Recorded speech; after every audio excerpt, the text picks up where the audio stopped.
ലൈവിൽ അനുമോളെ ഇട്ട് കളിപ്പിച്ചുകൊണ്ടിരിക്കുകയാണ് ആര്യൻ. അനുമോൾ അവിടെ ഒരു ബീൻ ബാഗിൽ ഇരുന്ന് ഇങ്ങനെ ഭക്ഷണം കഴിച്ചുകൊണ്ടിരിക്കുകയാണ്. അവിടെ തൊട്ടടുത്ത് അക്ബറും അതുപോലെ സാബുവാനൊക്കെ ഇരിപ്പുണ്ട്.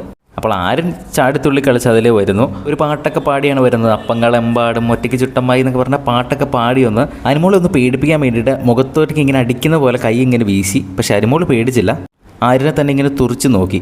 അപ്പോൾ ആര്യൻ വീണ്ടും പലതവണ ഇങ്ങനെ അടിക്കുന്നത് പോലെ കാണിച്ചു. അപ്പോഴൊന്നും അനുമോളുടെ ഫേസിൽ നിന്ന് ഒരു എക്സ്പ്രഷൻ പോലും മാറുന്നില്ല. ആര്യനെ തുറിച്ച് നോക്കിക്കൊണ്ടിരിക്കുകയാണ്. അപ്പോൾ ആര്യൻ ഇതെന്താടാ ഇവക്ക് റിയാക്ഷൻ ഒന്നുമില്ലാത്ത, ഇതെന്താ റിയാക്ഷൻലെസ് ഫേസോ എന്നൊക്കെ ചോദിച്ച് വീണ്ടും അടിക്കാൻ നോക്കുന്നുണ്ട്. പക്ഷെ എത്ര തവണ ഇങ്ങനെ പേടിപ്പിക്കാൻ നോക്കിയിട്ട് പേടിക്കുന്നില്ല. അവസാനം അച്ചോടാ കുണുവാവയല്ലേടാ പോട്ടേടാ എന്നൊക്കെ പറഞ്ഞുകൊണ്ട് ഇങ്ങനെ അനുമോളുടെ താടിയിൽ ഇങ്ങനെ പിടിച്ച് കൊഞ്ചിക്കുകയാണ്. അനുമോൾക്ക് സത്യം പറഞ്ഞാൽ ചിരി വരുന്നുണ്ട്, പക്ഷേ ചിരിക്കാതെ പിടിച്ചു നിൽക്കുകയാണ്. അവിടെ ഇരിക്കുന്ന അക്ബറും സാബുവാനൊക്കെ ചിരിക്കുന്നുണ്ട്. ശരിക്കും പറഞ്ഞാൽ ഇവരുടെ ഈ ഒരു കോംബോ കാണുമ്പോൾ ഈ ഒരു സീസണിലെ real Tom and Jerry combo എന്ന് പറയുന്നത് ആര്യനും അനുമോൾ തന്നെയാണെന്ന് നമുക്ക് തോന്നിപ്പോകും.